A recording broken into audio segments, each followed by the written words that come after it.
Uy, nandiyan na naman kayo. Ian here from The Rainmaker. So, paano nga pala nag-work ang dropshipping?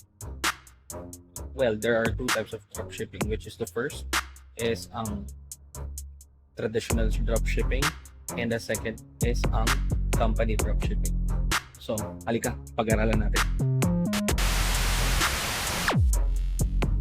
Yung traditional dropshipping natin is more on ikaw ang gagawa ng website mo, ikaw maghahanap ng product mo, and after mo maghanap ng product, yun, i-televise or i-advertise mo na yung dropshipping ng traditional way. Is ang tinatawag nating company dropshipping. Company magbibigay ng website, company ang gagahanap ng winning products mo, and after that, all you just need to do is to provide them the link and it will work out for you. So, paano natin simulan to? So, all you just need to do is to PM me for details. Simulan na natin ang business mo.